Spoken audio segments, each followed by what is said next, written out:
What a boring day, right? But rather than considering it a boring day, um, and I'm about to lock my account to not trade today and place no trades for the third time this week. And it's a Thursday. That means we have one day left. But I might wait. I might wait to lock it just in case. There's no need, but I'm 99% certain I'm not trading today. That being said, today's price action was literally like watching paint dry. I don't think we've had a more boring day in price action in a long time. And one of the main points, this video is going to be a lot more of psychology rather than the charts, because what am I supposed to tell you about this chart? Absolutely nothing. One interesting thing about the chart, though, was the new day opening gap was actually respected here, traded through, trade back to, respected, like support and resistance type thing, respected, traded through, kind of respected. This is a 5 minute, so we bottom wick this on the news driver. So the new day opening gap, I'm still trying to annotate them and kind of look into them and see what's going on. Maybe we're drawing to this previous new day opening gap from a while ago right here. But we'll just go over the chart, what I was looking at going to the day, just kind of the framework, and then we'll go into just some psychology stuff that is more important than anything else I could even talk about on the chart. So we have this daily fair value gap that I would very much love to see before taking this high to have a cleaner model. But when you look at the daily chart, you very seldom see these types of retracements before taking out higher, right? Like we might take out higher, come back down, but it's a lot less clean. Whereas here, before we took out this high, that's not even a good example. There's not really too many great examples of what I want to see happen in price. Besides maybe this daily high, we come down, we hold this imbalance, and then we go higher. But the daily chart's kind of hit or miss with that type of price action. And the 4 hours expanding. So I do believe that the most pullback we're probably going to see will be to this 1 hour that opened up.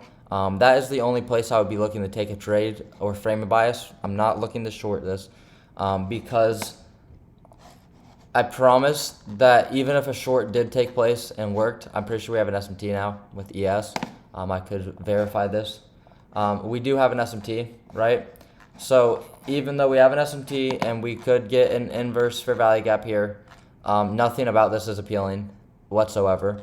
And the reason for that is just look at the price action. We've just slow climbed up. We had a low move down and just slow climb up and slow climb down, slow trot up, right? This is just a perfect day. This is like Tuesday, right? This is exactly like Tuesday where not doing anything is so much better than doing anything, right? Like I'm so much happier with myself.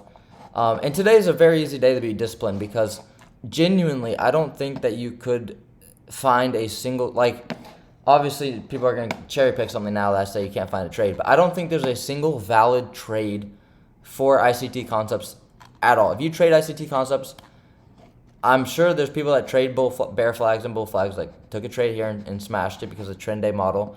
Cool. Like I'm not saying that you can't trade anything else, but I trade ICT concepts and most people that watch my videos trade that. A lot of people trade them. If you trade ICT concepts, I genuinely don't think that if you're building good habits that you could have taken a trade today. I really do not think you could have taken a trade unless you're just focused on making money and like forcing stuff. I don't think there's a single reason that you should ever be taking a trade on ICT concepts. The absolute only chance you could have had to take a trade would be somewhere around here, but even there is just so trash. Like if you long this fair value gap here, you're a gambler because your drawing liquidity is just right here, right? And we're just displaced lower. Like you're a straight gambler if you're just taking this long here because we're bouncing out of a 5 minute fair value gap. So I mean, I could be wrong. If someone took a trade and they think that was a great trade, I'm not like trying to hate on you or discredit you or make you feel bad. But I genuinely don't think that if you took a trade today, you could have. I don't think you can take ICT concept trades today and have taken like a smart trade. Why? Because off of news driver, we pumped 200 points, right? We don't get much of a pullback. If you consider the wick, we get 50 points, so a quarter of a pullback. If you don't count the wick, we only got like a 30-point pullback, and we rip up, and we've just been ripping, right? Like, so first of all, there's no long that you should ever be taking in this range, right? We're way too extended. We're way too high up. You can't be taking longs unless you have some scalping model with ICT concepts. I'm not knocking it. I'm not saying it's impossible. I'm not saying you can't win. I'm just saying if you're trying to take bigger moves, trying to have a higher confidence draw on liquidity, there's no high confidence draw on liquidity besides this high, which is the daily high here. That's a high confidence draw on liquidity, but in terms like intraday, the frame like a trade on the 1 minute, 5 minute, even 15 minute, there is absolutely no reason to be targeting here.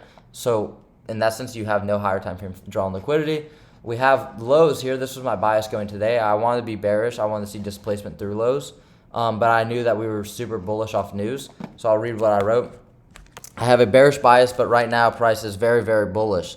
So it could be I could be caught off sides if I try and force shorts.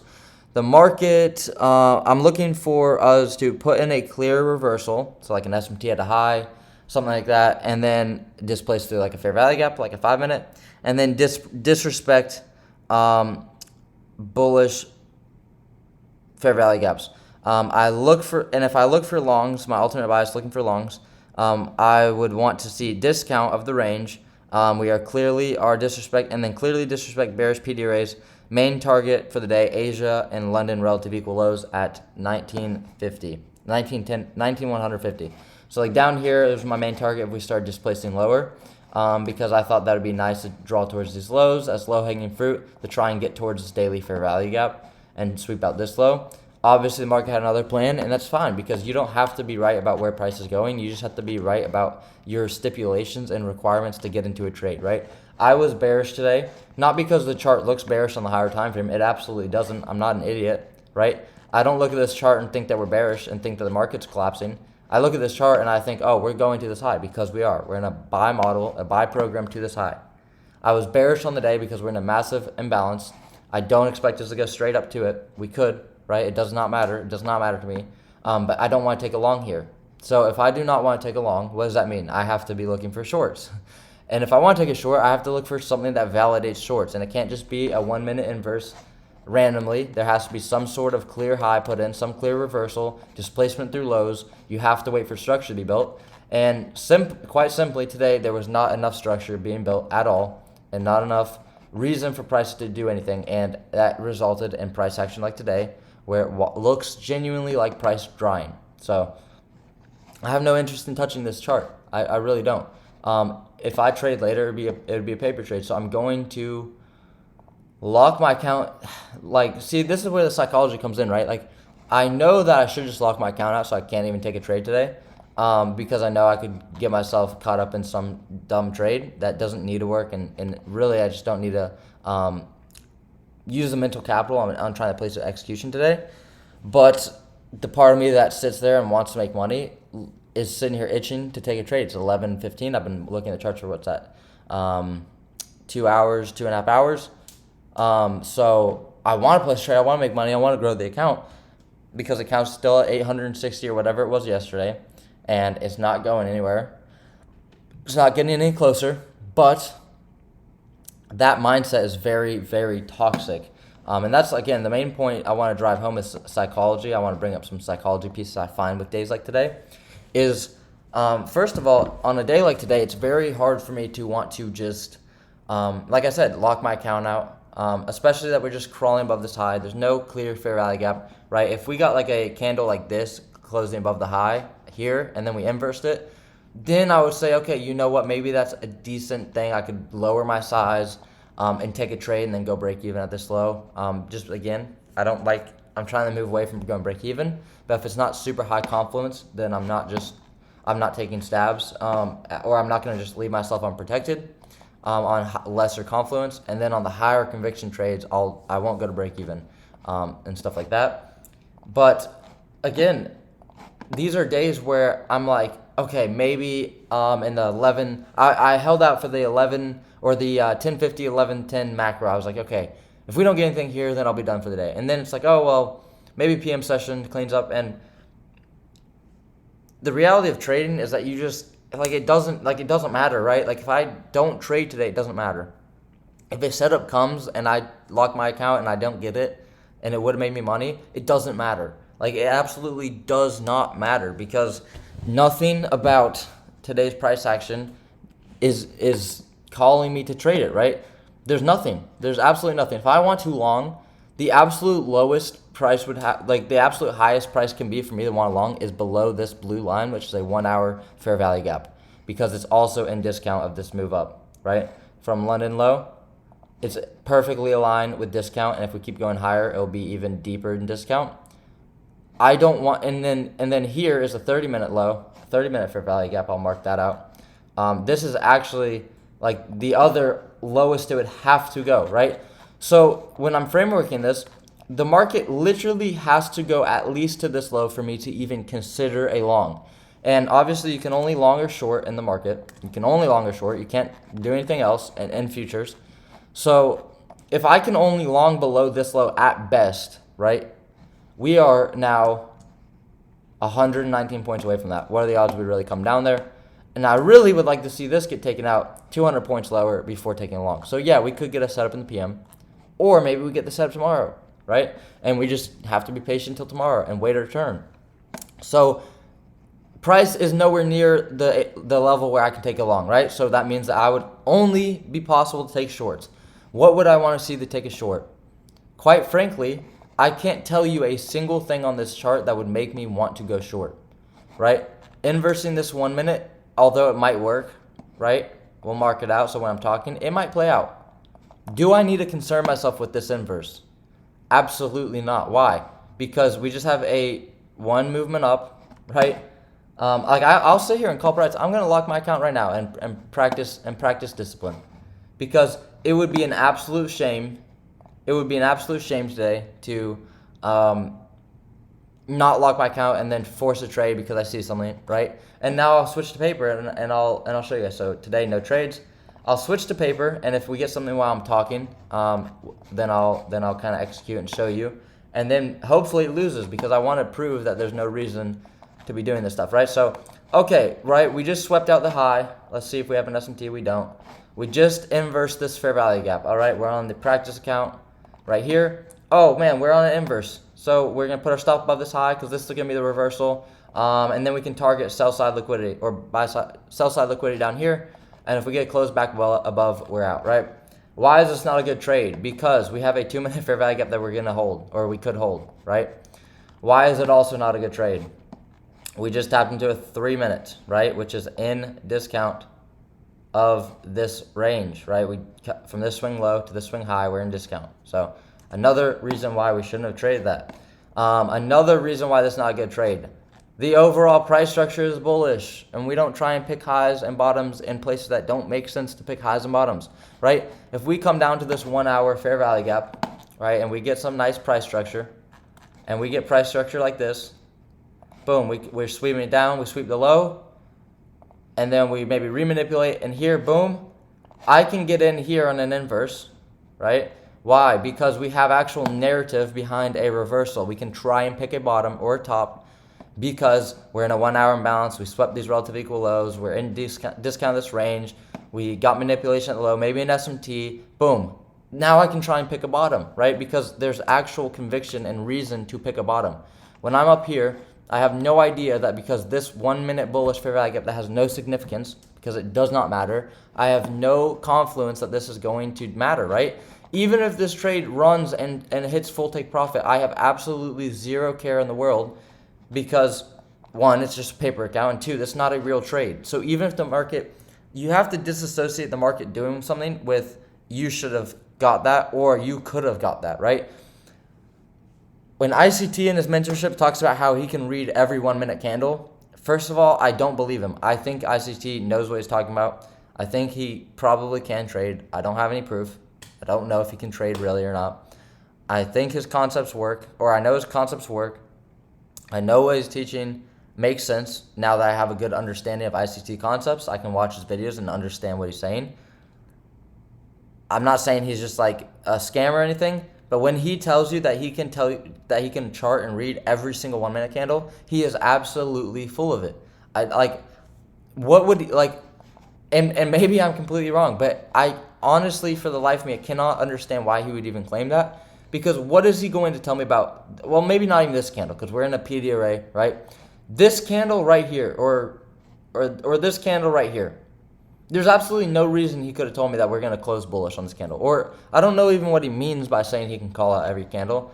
But my point being, I don't even care. My point being is you don't need annotations for every candle or every minute or every hour of every day. You don't need an annotation, right? I don't need a reason for why price came down here and then reversed, right? I don't need to say because, oh, we swept this low here or because we're bouncing out of fair value gap, right? Sometimes there's no context to price, and you have to be okay with that, right? Look at this. We're holding this fair value gap, right? We're holding this fair value gap, and now we're displacing through the inverse.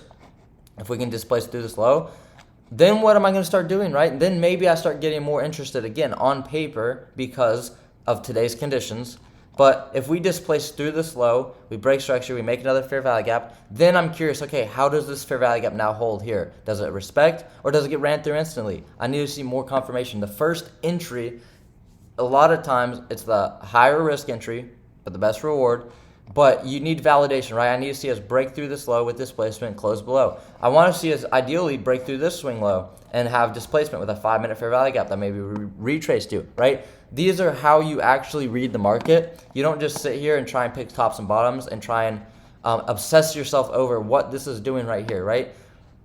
This, again, I got in because of this inverse, right? And I was like, oh, this could be the top. If it works out, I'm not a genius. If it works out, this is not a trade. If this works out, this isn't like, some logical thing that I can do consistently, right? I'm just trying to give an example of why context is all that matters, and being able to know when the market is supposed to work and not supposed to work, and when you should just be risk on and risk off. Today is a day that I'm very happy just to sit the day out. And the back end of the psychology I'm trying to talk about today is, honestly, this week I've traded one time. I've taken one trade, and I'm really happy with that growth. Again, today is a very easy day for me to not take a trade. Like even back in the day when I was like fiending for trades, I probably wouldn't have taken a trade today.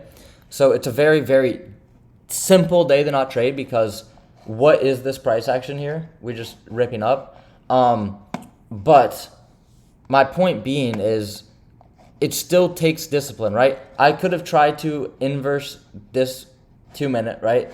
We got a 2-minute inverse here. I could have tried to inverse this for a 21-point gain, but there wasn't an ounce of anything in my body that even desired to take a trade there. And that's kind of where I'm trying to get to, or trying to be at all the time. Because, yeah, I've taken one trade this week. I took a trade Wednesday, yesterday. I took one trade Monday. Monday I missed out, right? Monday I missed out. I was a little bit hesitant because of no news, right? If you watch the video, you understand what I made. I gave reasons to why I didn't trade Monday. There was a great setup. I could have taken it. There was nothing that was really holding me from taking it besides my own brain. But I didn't get it, right? So I didn't trade Monday. Cool, right?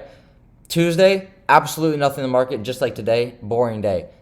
Wednesday, great opportunities markets. I could have capitalized a lot more, but we got a winner.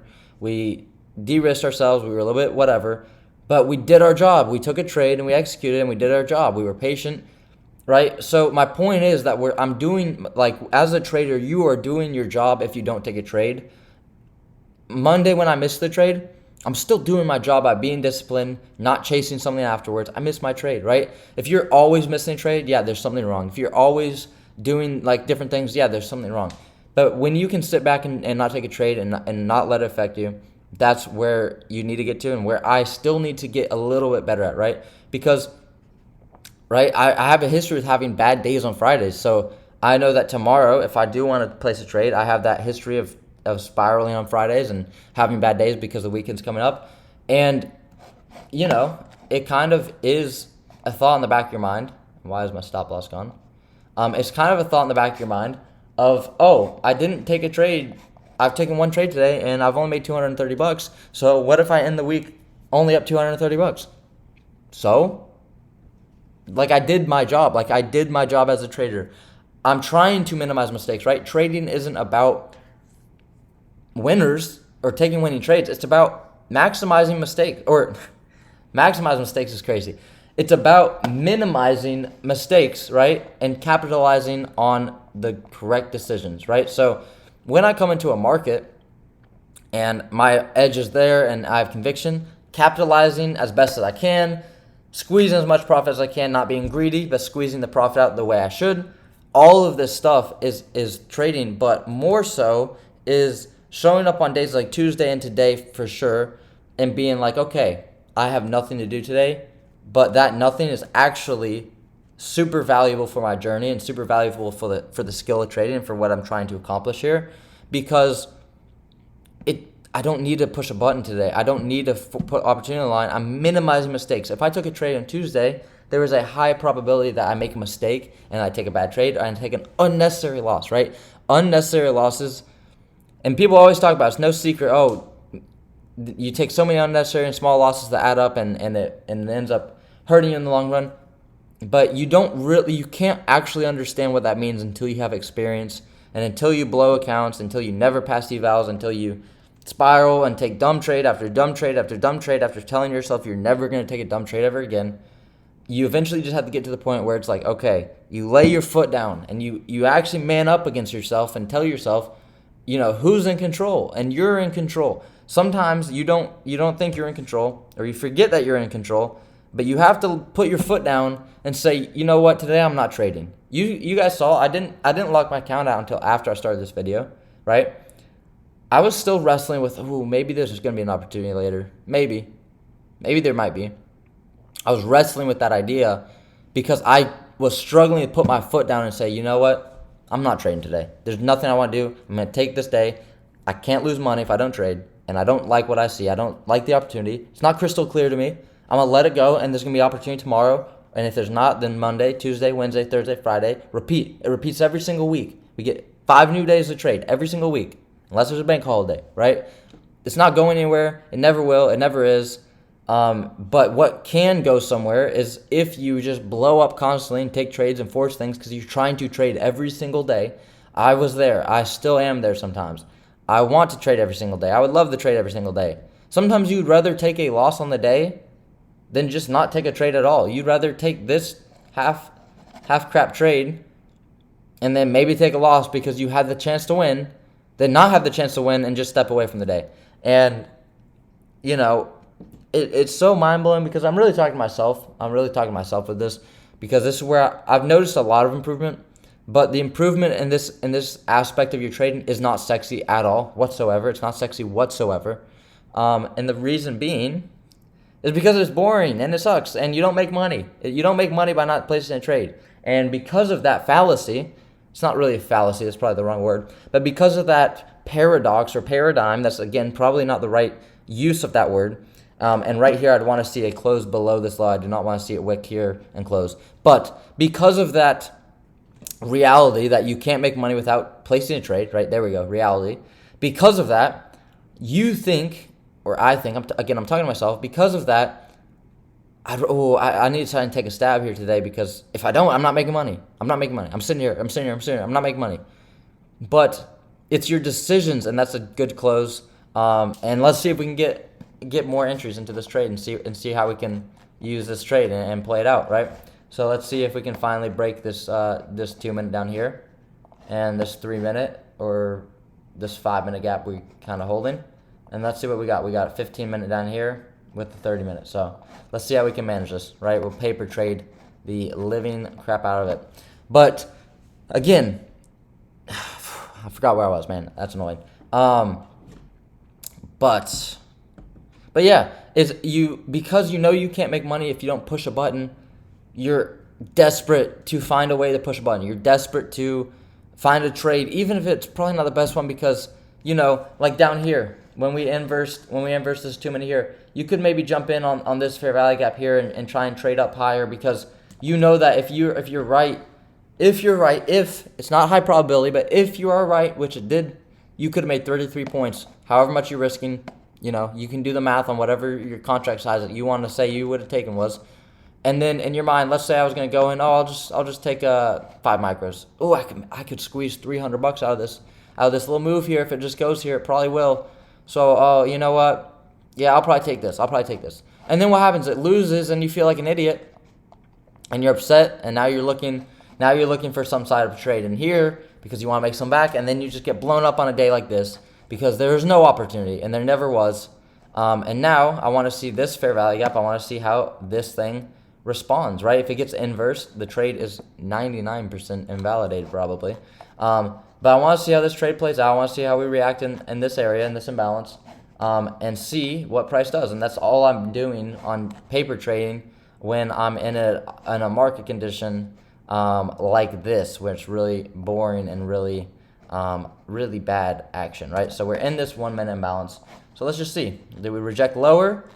Right? I still would want to see more displacement through lows, swing lows. I want to see displacement to show me that we're actually getting reversal. But to wrap this up with the psychology is really just when I look at this week and I think about, if I don't place a trade on Friday tomorrow, then I had a profitable week of $236. Cool. If I don't place a trade. If I do place a trade, I could have a profitable week of, who knows if we win. It'll be more than 200. Could be 600, could be 400, could be 1,000, could be 800. I'm not going to sit here and say how much it will be. I don't know. I could lose tomorrow, and hopefully I only can lose 400, so we could have a negative $200 week, which, again, I position myself to where this week, even at worst case scenario, is a $200 loss. And worst case scenario, that's just one win, at worst, one win next week to make back an entire losing week. And hopefully we don't lose tomorrow, right? Hopefully we win. So the point I'm trying to drive home is that trading isn't passing a funded. Trading isn't placing a trade. Trading isn't this or that or this or that or whatever you want to make it. Trading is making decisions, minimizing mistake, maximizing your edge, and being disciplined and being able to repeat something, right? So when I sit here and I think about, $230 this week, that's never going to get me funded. It's never going to pass my eval. Well, actually it will, because what I'm doing here is building consistent habits of winning mentality, of being a trader. When you're sitting here and you're making less mistakes every week, every day, every minute, you're taking better trades, right? It will come with time. This $200 week was on two micros, right? So what does that mean? That means that this exact week, if I don't trade tomorrow, this exact week with two full contracts would have been $2,300. I don't know about you guys, but $2,300 for a slow week, a small, marginally profitable week, one trade, that's pretty dang fantastic. That's pretty fantastic, right? And I'm not saying, it's hard to just spew out those numbers, but my point is that it's not about the money. It's not about how many contracts I'm trading, how many trades I take. It's about the quality of the setups I take, and it's about, do I win more than I lose? If you win more than you lose, not just win rate, do I make more money than I lose? And again, not about the money, but can I consistently have good risk management and come out ahead profitably? If you can do that, it does not matter if you trade once a year, once a week, once a month, you will be a profitable trader and you can scale it however you like. Not to $1 billion, but 2 full contracts is nothing insane. It is absolutely nothing insane. I'm not at that level that I can trade 2 full contracts. I'm not at that level. I'm trading a 50K account. Maybe if I was trading 150K, sure, right? I'm not at that level mentally, psychology, trading-wise. But if I consistently have the decisions and abilities to trade with that size because I'm confident in myself, I'm disciplined, I don't spiral, I have all the good discipline habits in place, 2 contracts is nothing, right? So 2 full contracts would have been a $2,300 week. Multiply that by 50 weeks. Let's say you don't trade every week, right? You'll have losing weeks, right? But let's just consider this a small week. But $2,000, just bear with me, right? It's nothing. We're not reinventing, or we're not, negating losses or losing weeks or losing months or stuff like that. But let's just say $2,000 a week, right? Because that feels small. The one trade I took this week, one trade could make me $2,000 on 2 contracts. Again, it's all if It's all he's like hearsay, whatever the saying is. It's all fugate. Like it's not real. I didn't make $2,000. I didn't place it with 2 contracts, but I placed it with 2 micros, and I placed a trade and I executed and I got out at a certain level. So regardless how much I did or didn't do, the same trade could have made someone 2,000, 200,000, 2 million, right? The point I'm driving home is that $2,000 a week for a small week, right? That's $100,000 a year. After taxes, who knows? But that's $100,000 in 1 year from small weeks, base hits, 1 trade a week. 1 trade a week, right? You won't always be right, of course. You won't always be trading 2 full contracts. You can be trading 4. What's that? $4,000. That's $200K a year. Boom. Then when your risk gets bigger and bigger and bigger, and then it's just about averaging profits, right? If you average 10K a week, and then you have a 8K losing week, but then you have a 20K winning week, you're beating the average, you know.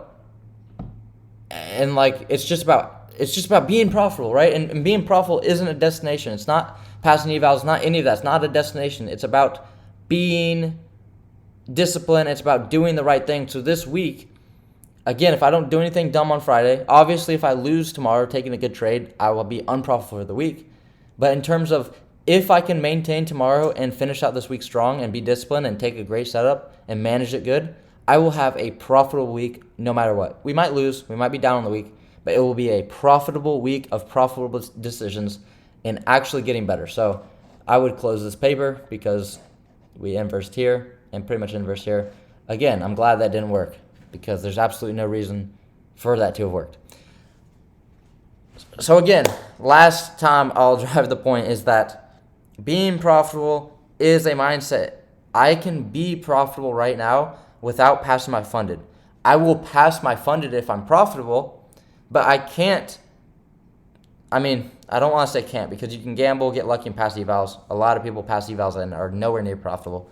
But if I'm trading 1 time a day with micros, not over leveraging, stuff like that, I can't pass an eval without being profitable. But I can be profitable without passing an eval, if that makes sense. So obviously I won't be making money, I won't be getting payouts, but right, you can be profitable today, right? Maybe you don't have the market experience. I don't want to say, oh, you can be profitable right now if you have the knowledge. No, you have to get the experience. But eventually when you have all the experience you need, you know what you're doing, it's just about that mindset shift to I am profitable. That's why every single day I write, I am profitable. I take great trades. I accept wins. And losses are part of the game. I have confidence in my eye. I am disciplined and wait for it to be done clear. I am a great trader. I will pass my eval. I am a profitable trader. I write that stuff. I'd write it down as much as I can. Quick fire, right before market opens in my journal. Because it is a mindset shift. I know enough to be profitable. I find good enough trades. I might not be the most profitable trader. I might not make the most money. I might not get the most points out of the NASDAQ every day. But I know if I follow my edge and I follow my discipline, I follow my rules, I follow my mental, I will come out ahead in the market and I will make money. I know I can. I know I will. I've proven it to myself. I make too many mistakes, right? That's why I'm trying to minimize mistakes. I make too many mistakes. But once I iron these things out, I am profitable. I guarantee it. I absolutely guarantee it.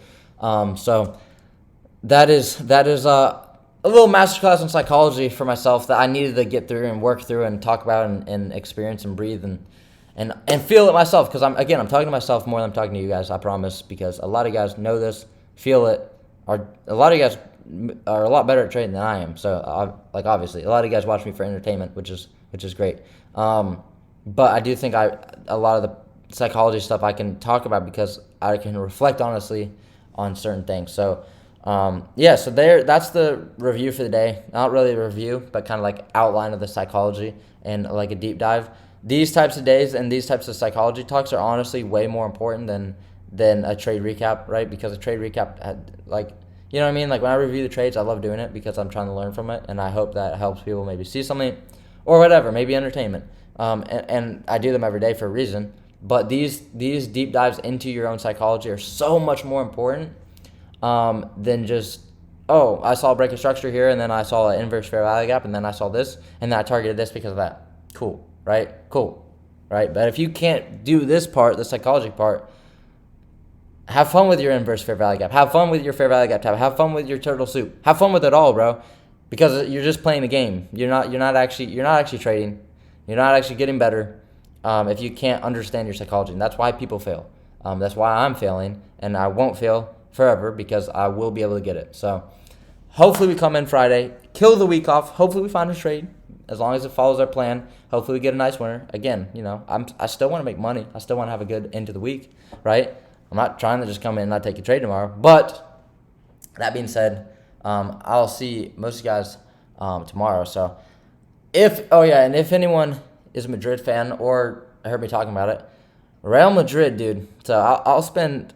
This video is already super long. I'm apologizing, dude. I've been making these videos so long. But real quick, again, but I think there was a lot of value in this video, so I don't really apologize. But I do know that a lot of people do watch through these videos all the way through, and I do apologize, but you are a real one if you do. But I'll spend a minute talking about this because I do want to end the video so I don't waste more of you guys' time. But Real Madrid, dude. Anyone that watched that game, I was excited for this upcoming season. I really was. I'm going to be in the Bernabeu for hopefully they don't get knocked out early because I'm planning on the Champions League quarterfinal game. The second leg, hopefully, will be in the Bernabeu. But I will be at the Bernabeu at some point in the second half of the year. I will be there. I've done it twice in a row, and it's become an annual trip with me and my dad. We'll go to Madrid, and we'll go to the Bernabeu for a league game and a Champions League game. It's been great. I went to the City game in 2023 when they tied 1-1, when Vinicius scored a nice goal, and then they got hammered in the second leg 4-0. And I went to the Leipzig game last year. That game sucked, dude. I was actually really disappointed because they played so bad. But they went on and won the Champions League. It was a nice night. It was cool. It was a great experience. I love it. But I had high expectations for Madrid going into the year, right? Because of Mbappe, we came off the Champions League, a really good season. But boy, oh boy, dude, they look good, man. They look insanely good yesterday.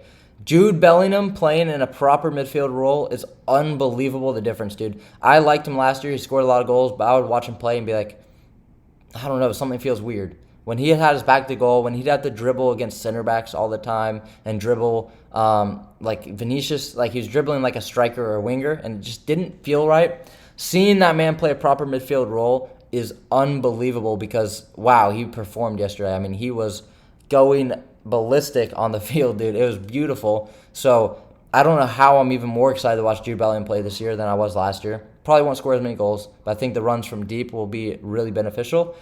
Mbappe, honestly, he scored the goal. It was cool on his debut. I know he's an insane player. I hope he can fit a really good role in the team. Yesterday, he didn't do anything insane, like anything crazy. Vinicius looked like the Ballon d'Or winner he is yesterday. He looked great. Was really happy with that. He looked happy.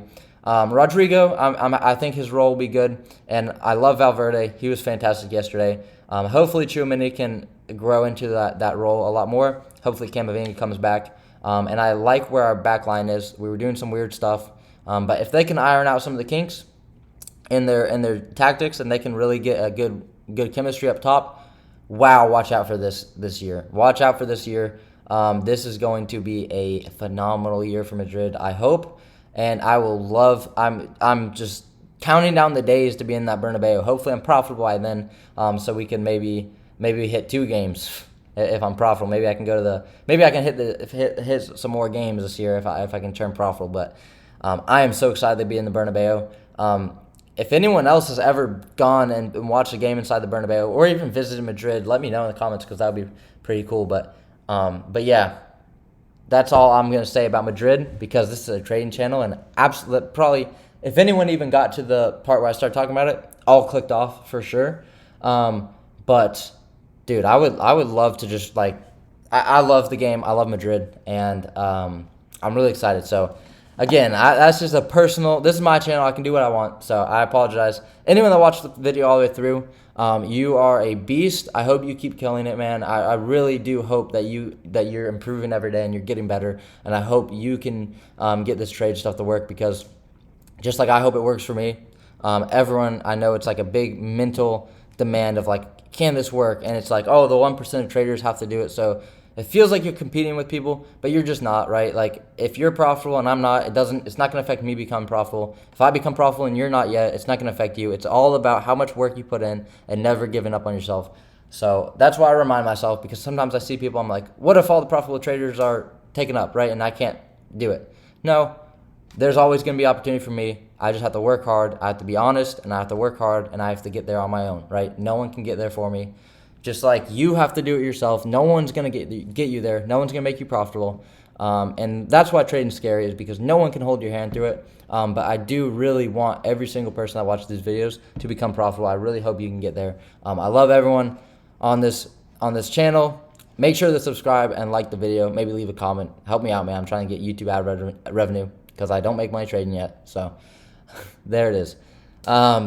Peace out. I will see you guys Friday. Let's kill it this rest of this week. Peace.